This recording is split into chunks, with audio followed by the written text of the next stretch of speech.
Do you use a smoke tube? Do you not use a smoke tube? Have you ever heard of a smoke tube? If you use a smoke tube, have you ever wondered, could this be better?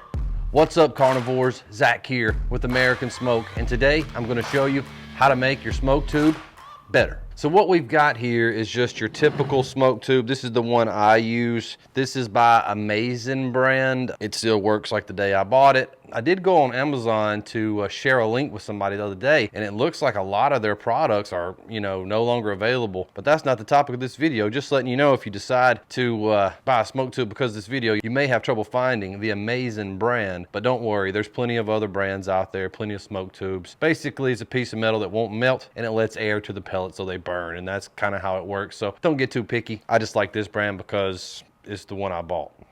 Basically, when you were talking about how to improve your smoke tube, you've already got metal, you've already got airflow. What else can you do? Well, the secret that I've learned, and I've done it in my last several cooks to test this out, I didn't want to just tell y'all about it without doing some R&D.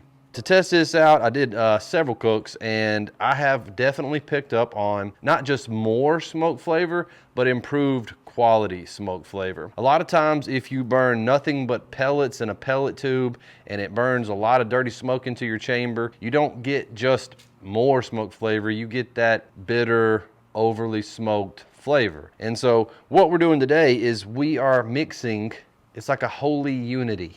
We're mixing pellets with actual wood chips. And I'm telling you, it's just better.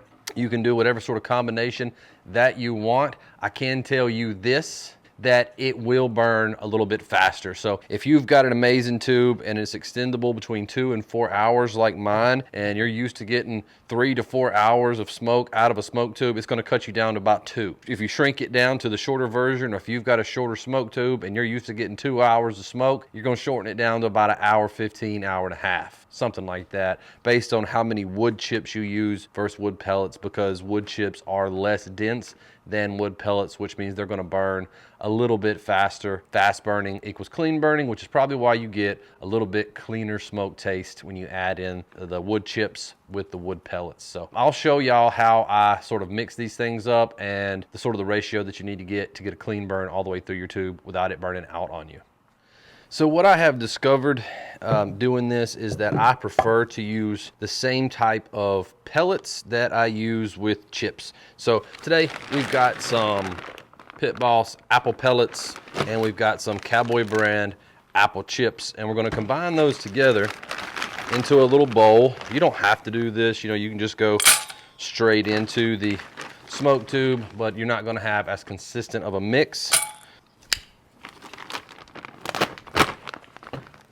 Now, I don't want to go half and half. What I want to do is about a 2-to-1 ratio, where I've got 2 parts pellets, 1 parts wood chips. You want to sort of pick out some of the larger ones. You can use those on your grill over hot coals, but not so much in the smoke tube. So if you see a larger piece, just sort of pick that out. Once you've got those in the bowl, you just combine them, and then it's a simple matter of just getting them into the tube. Just sort of grab them how they go. Don't worry too much about it. As long as you've got your ratios right, shouldn't have too much of a problem. Getting a little resonance off of this bowl here. It's like I'm doing something holy. Oh, I don't know how to do a lot of special effects on my videos. Y'all might have noticed that. So I do all of the sound effects myself, and it's terrible, terrible. If you don't have enough pellets, I do not think that you're gonna get a clean burn all the way through. Now what you can do is you can pack this down, and any gaps that you might have because of a slightly larger wood chip, it's all going to pack in and down and around. I recommend doing this just because I did do one burn with it where I did not have it packed down, and it did not burn all the way through because the wood chips created a gap. And like I said, that's pretty much it. This is going to burn smoother, it's going to burn a little bit cleaner, and it's going to get a little bit more smoke flavor on my food. I hope this video helped somebody out. If it did, make sure to let me know in the comments below. Smash the like button, subscribe to the channel, come over to American Smoke Carnivores on Facebook. I'll see y'all there. Thank you for watching, and I'll see y'all in the next video.